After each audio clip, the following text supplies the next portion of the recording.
Hello to those of us that have joined, and there are still people coming into the room. My name is Rick Borey, and welcome to the Definitive Solar Library online event series. Today we have our next webinar in the Straight Talk series, which highlights products and services in the solar energy industry without all of a sales pitch. The webinar will last about 20 minutes, then we'll have 10 minutes for live discussion with our presenter. If you have any questions, please send them to me via the Q&A chat window in the lower right corner of your screen. If you have any technical difficulties, you can also send them to me, and I'll help you individually. We're going to record this webinar, and both the audio and the slides will be available after the presentation is over. So with that, we'll get started. Today's webinar is going to cover how to reduce costs by outsourcing solar project management. Jan Brandt is the president and CEO of Bryas Solar Group. Previously, he worked as a distributor, developer, and on the EPC side of solar projects. As an advocate for solar policy, he helped craft Florida's net metering and interconnection rules, and he speaks to state legislatures annually about enhancing solar energy policies. He also serves on as a consultant to the industry for the Center for Environmental Innovation in Roofing, and he sits on the board of the Rooftop Integrated Solar Energy Certification Program. And I also want to thank our sponsors today, Principal Solar and Bryas Solar Group, and please visit their sites within the Definitive Solar Library community to learn more about them. With that, I'll turn it over to Jan. Jan? Thank you very much, Rick, and thank you everyone for joining us today on the webinar about reducing costs by outsourcing solar project management. The presentation will be hosted by myself and Rich Milanese. We're both partners in Bryas Solar Group, and we'll be answering your questions at the end of the presentation. The presentation, as Rick said, will become available after today's webinar by accessing the site. The U.S. solar sector is poised for rapid expansion in new markets, mostly through lower costs, better financial products, and additional legislation. Our primary discussion will focus about rooftop solar energy and its implementation, and we want to discuss what developers and EPCs face in terms of barriers and hurdles and the costs associated with the project management side of the deals. Most importantly, the discussion will focus on how outsourced project management will overcome these hurdles and reduce your project construction costs. Going on to the next slide, you'll see that our rooftops represent the most cost-effective real estate and the most direct access to energy users throughout the country. Solar energy is meant to be installed on rooftops, and the market is showing that this is really the case. We're seeing more and more addition of distributed generation. Even though because of costs are coming lower, we're also seeing a drastic increase of ground mount systems. However, most utilities continue to assess and study the impacts that ground mount systems have on the distribution networks, and many energy policy advisors still believe that distributed generation is a preferred method. On an annual basis, the U.S. market installs 3 billion square feet of roofing, down from over 5 billion square feet a couple of years ago before the economic slowdown. With 20-year replacement cycles, the market has over 60 billion square feet of roof space available to the solar energy market, which is significant and represents over 5 gigawatts of annual potential on these new rooftops. Every new rooftop represents a new piece of real estate with a lifetime expectancy similar to that of the solar project. The solar and roofing sectors are beginning to work together and ensure the mutual goals of the industries are moved forward while the individual purpose of each industry is maintained. They are working together on certificate programs such as RISE and the Center PV Task Force operated by the Center for Environmental Innovation in Roofing, and I encourage everyone to look into that and see how you can participate. Ensuring the longevity of roofing system means the long-term success of PV systems that are sited on top of them. Proper site preparation and keeping the roofing warranty intact is very important for successful completion of projects. We want to talk about some of the corporate hurdles that developers and EPCs and project implementation professionals are encountering. Corporate hurdles and costs to properly implement individual projects create a decision for companies. In order to successfully complete projects, the right staff needs to be available. When backlogs are inconsistent, it may become difficult to keep the best team together, or it becomes cost prohibitive. Or juggling a lean team across several markets or larger projects may cause the team to struggle to successfully manage those projects on the implementation side. Of course, the hurdles are not just from a corporate standpoint, they become technical as well. The reason that solar projects move forward many times without concern for the roofing warranty is not done on purpose or with an intent to deceive the host customer, or sometimes the customer owning the system. Many times the solar project teams are unaware of the requirements to maintain the warranty or the processes required by the roofing manufacturer to ensure the technical specifications of the waterproofing system, the roof. Putting this process in place with the right team is costly due to the knowledge required by staff. Some of the larger companies tend to put together entire roofing divisions within the solar company, which becomes very cost prohibitive if the scale on the project development side is not there. By outsourcing the project implementation, the details can be covered more adequately. Outsourcing project management is not only about technical knowledge, it's about cutting costs and overhead. PV system owners and investors want to maximize their returns and can do that by building projects for a lower price. Lowering the cost means managing the value chain from design and engineering, procurement of products and subcontractors, all the way to interconnection and commissioning. So really, we want to talk about the costs associated with a project, and many of you are already aware of the projects that come into it. But on very high quality systems, some of these costs may be isolated and reduced, if not eliminated. System design can make or break a project at the very beginning. Placement of modules, tilt angles, and racking systems decide how much ballast, what the point loads are, and how many penetrations may be required.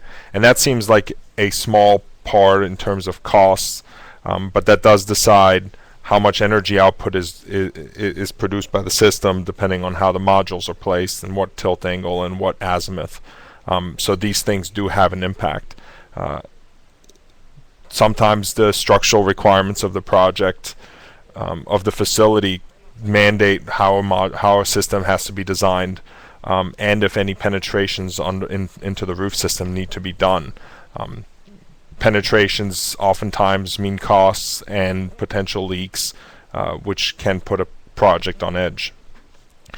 The proper electrical design also means the difference between a costly utility upgrade or utilization of the existing hardware. Sometimes projects need to be installed with new switchgear only, or the existing hardware can be used, but sometimes you do see improper engineering requirements or improper design creating a need for larger new transformers, things that put a project totally out of financial consideration.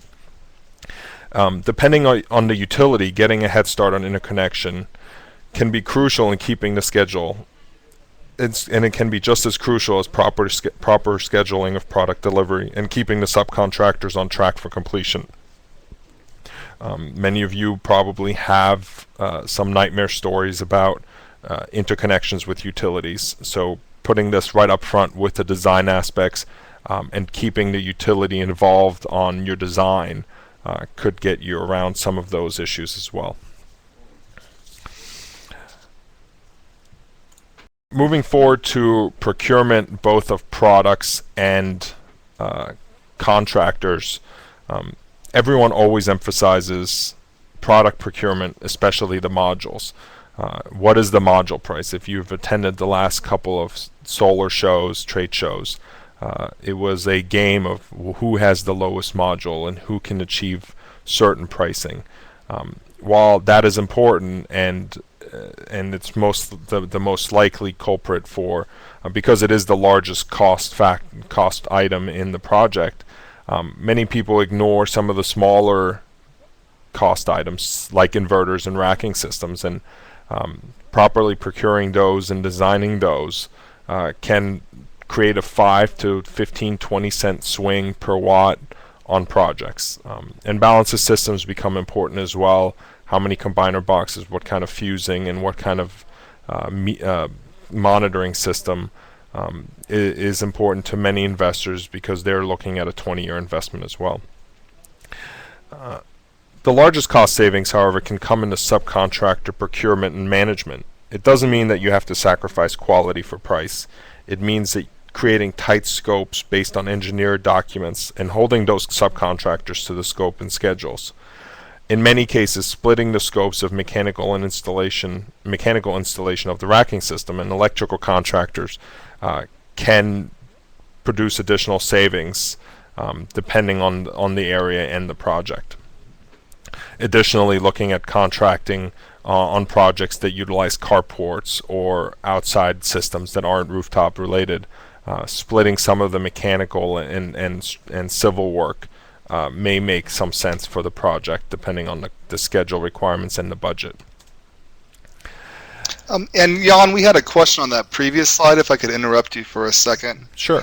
I just wanted to break in. If you could go back to that previous slide, the question was that it used to be that module costs seemed to drive the overall project, but now that those costs have dropped so much, what do you think the next big area is to squeeze costs from the overall process out of these items you've listed?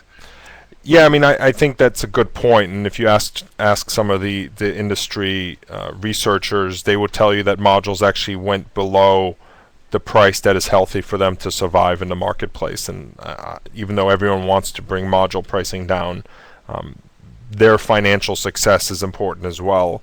The less companies, if companies start becoming non-bankable and lose that bankability check mark, investors will no longer want to use certain modules. So you're actually reducing the amount of supply of bankable companies within that value chain and potentially increasing the cost.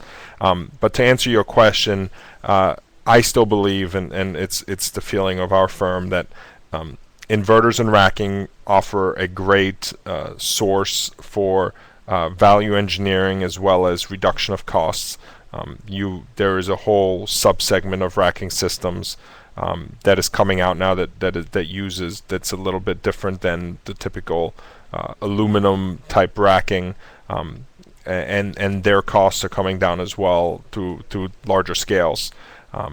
But really, the biggest cost is on the side of the firm managing the project, whether it's an EPC or a developer, and that is in properly scoping subcontractors.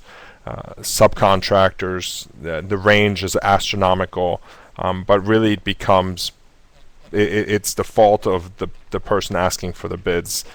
Many times people bid right off of a Google Earth drawing or maybe one site visit without any design drawings, and that's unhealthy and it's not proper contracting.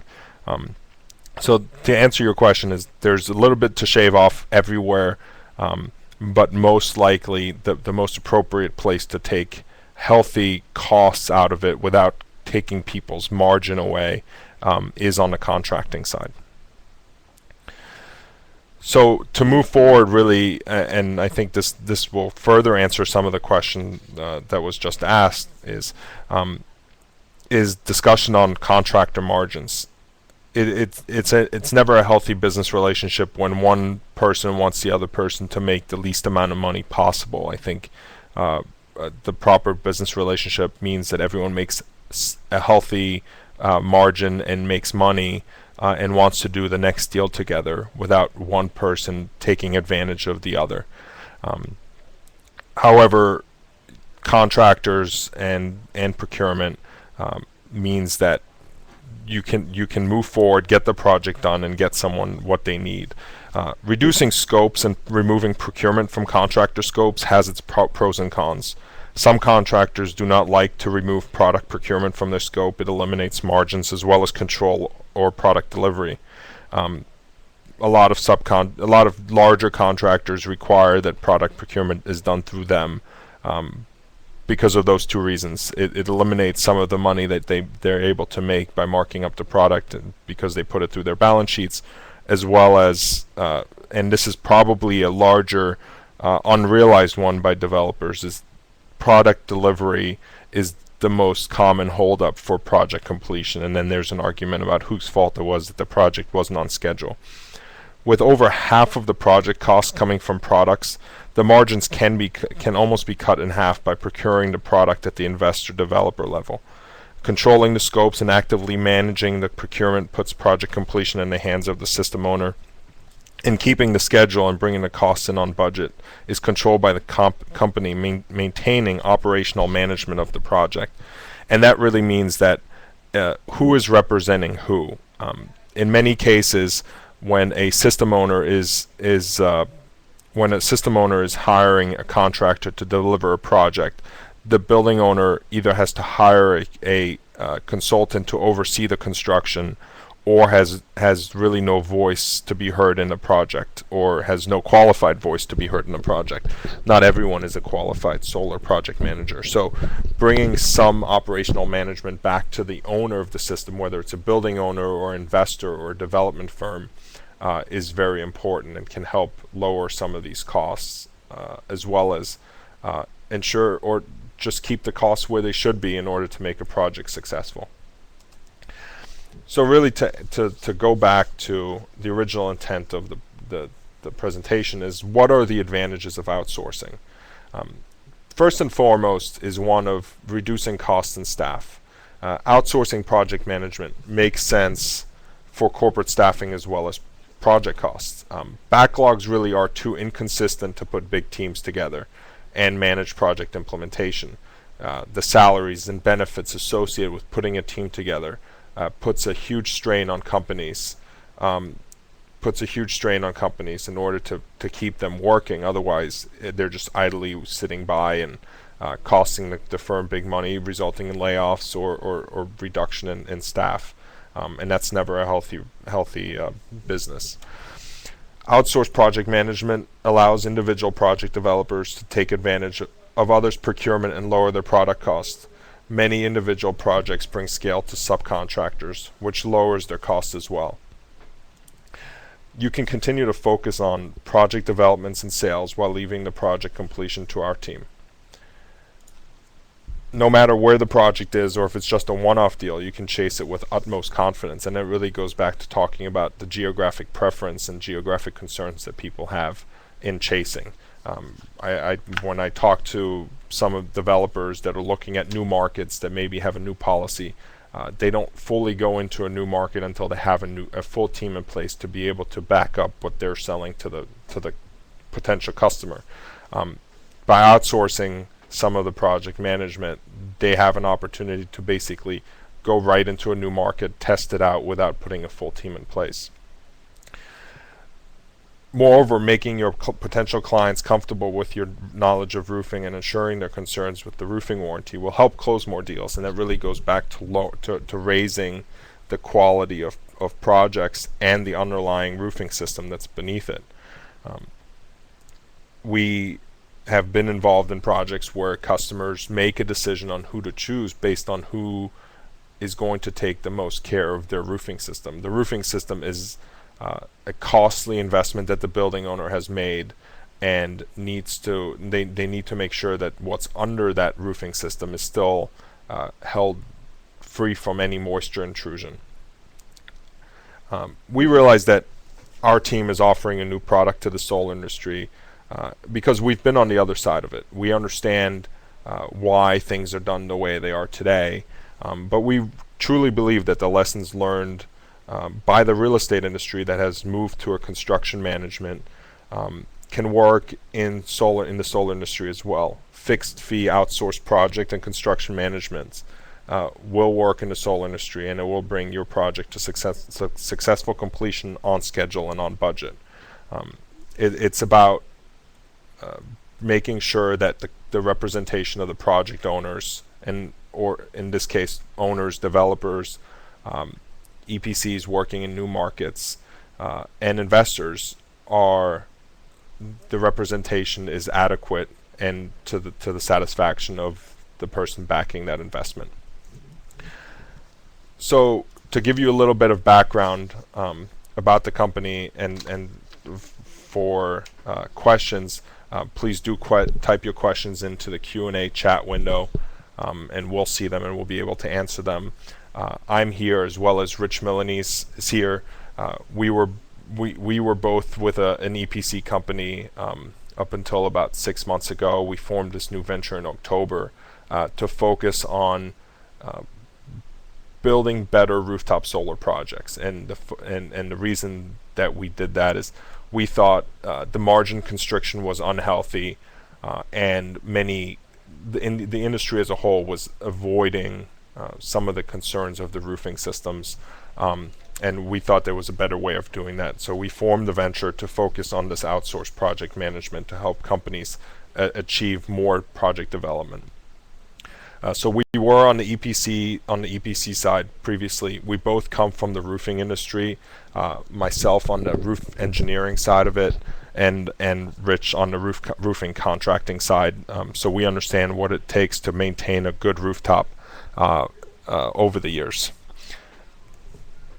We're active in roofing trade associations as well. We've mentioned them a couple of times. As a board member to the RISE Solar certification, which is a wonderful program that is co-sponsored by the Center as well as the NRCA, and we're helping as a consultant to the Roofing Center through the PV Task Force.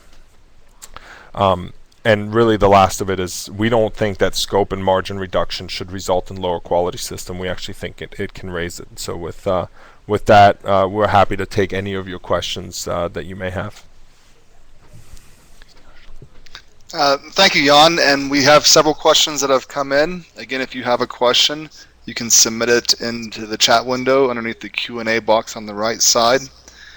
The first question that came in was about commercial roofs, your slide there.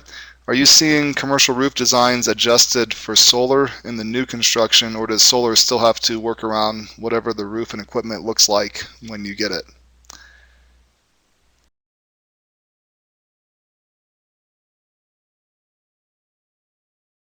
And Jan, were you able to hear that one?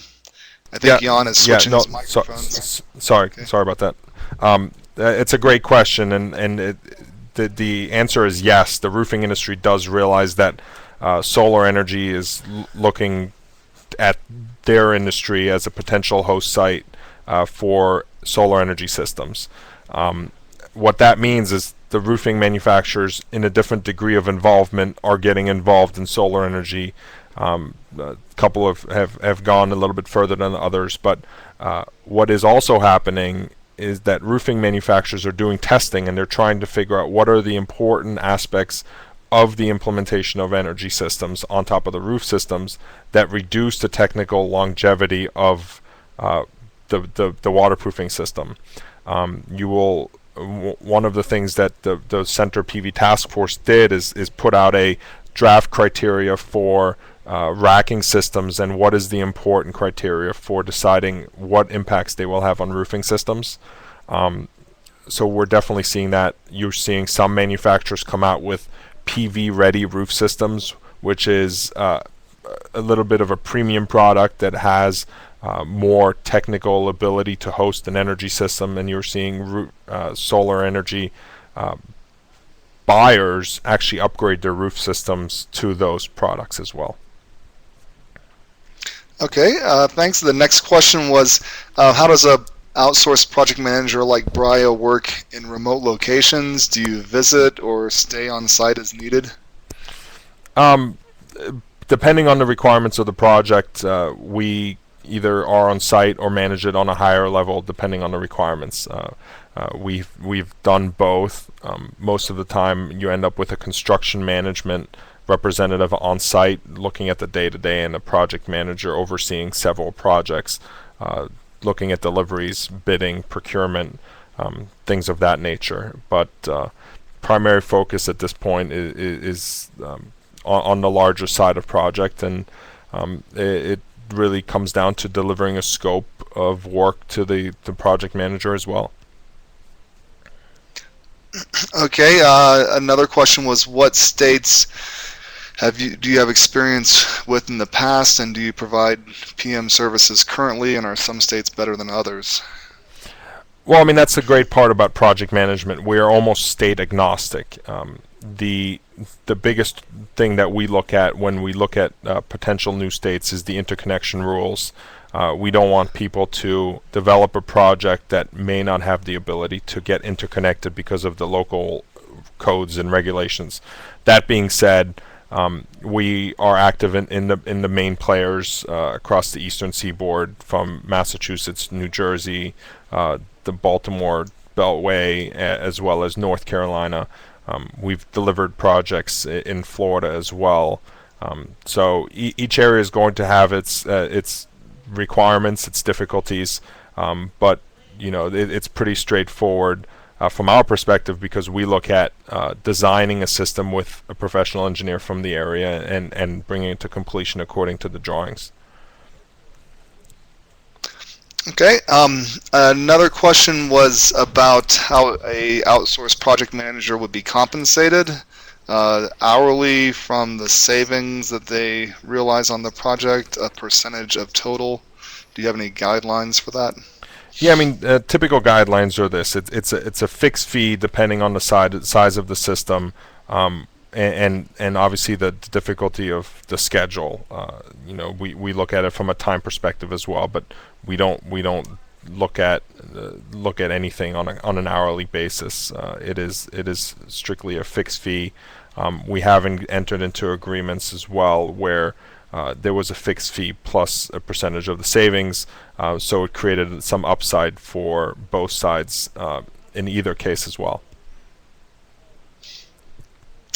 Thanks. Next question was, do your services apply to solar farms? And just a clarification for our audience, I think that by solar farms or community solar projects, what they mean are where multiple people, small investors, pay to put a few panels into a much larger farm rather than installing a few panels onto their individual roofs.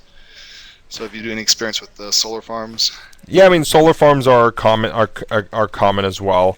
From a project management standpoint, typically the companies that have developed project farms are large and have a construction team because they offer significant backlog. That being said, we're active on several solar farms on a smaller scale, 1 megawatt to 3 megawatt solar farms, and it's the same concept. Instead of roofing concerns, you look at environmental concerns, and you're putting more design time into interconnection and utility conversations about commissioning and interconnection to the grid.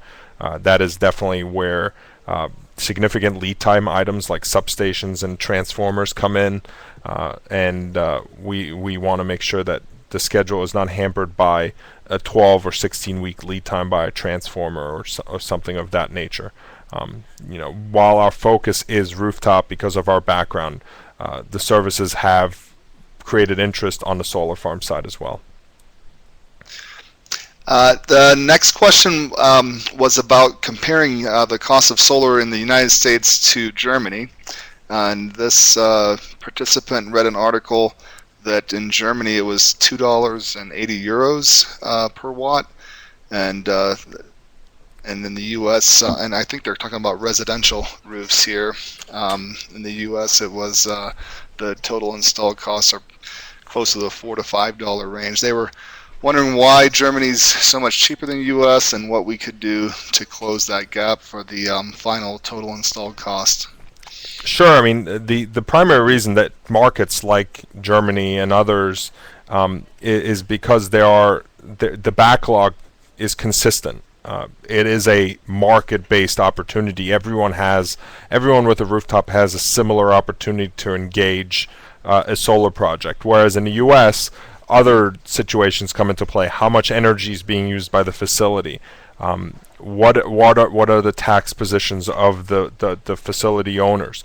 Are they looking for third-party financing? And if so, what is their bankability? So you have project-based opportunities in the U.S. which create very little backlog certainty, and that creates costs associated with customer acquisition, costs that are passed on to the customers. And this is even more evident on the residential side. There are very little market-based residential opportunities in the U.S. That being said, while the European market is ahead of us in pricing, we're not far behind, and we've looked at pricing on a project level that was similar to what the European markets are at as well. And is there one thing, I think we're talking about a policy thing, one policy thing that could be done to help close that gap to Germany that you see that causes this inconsistency in the U.S.? No, I don't believe there is a silver bullet. The U.S. market is divided into 50 states, and each state is going to have its own energy policy. Diversity is the policy that I like to preach to governments. Not the cheapest and not the most job-creating technology needs to be the first. Every technology needs to be utilized based on the local content of or local resources. So, Florida, for example, is struggling with a diversity away from natural gas. Other states are struggling with coal or nuclear or whatever it is. They all should be part of the mix. Going to a national policy similar to what Germany has is just not going to happen. It's unrealistic in my opinion. But I think as we continue to develop a little bit smarter and a little bit more in a fashion of from a market base, I think we can get there as a whole. All right, I had one more question, and if you have any other questions, go ahead and send them in, and we can answer them afterwards. This was in reference to the pie chart you had about the commercial roofs, new versus retrofit. They assume the commercial roofs, you're talking about flat roofs. Do you have experience with residential roofs, sloped roofs, and what is your thought on residential solar versus commercial? Yeah, I mean, the pie chart is based on commercial flat roof space. Most commercial roof space is going to be flat or low slope, as the industry calls it. We have limited experience with residential. The residential roofing sector is going to vary depending on the state. It's very environmentally, very influenced by the environment, whether it's a hot environment, a cold environment, etc.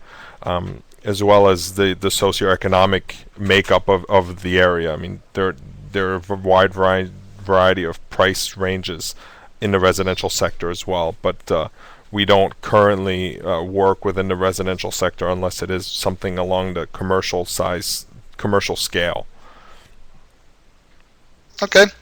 That was all the questions that we had for today. We try to keep this under 30 minutes total so that those of you that were eating lunch can get back to work now. Thank you very much to our presenters, to Jan and the Bria Solar Group, and thank you to our sponsors, Principal Solar. And please visit their sites and visit our site at Definitive Solar Library for our upcoming webinars. Thank you, Jan. If you had anything else to say before we close? No, I appreciate everyone for coming in and look forward to answering any questions in the future if they come up. All right, thank you very much. With that, we'll close things off. Thank you.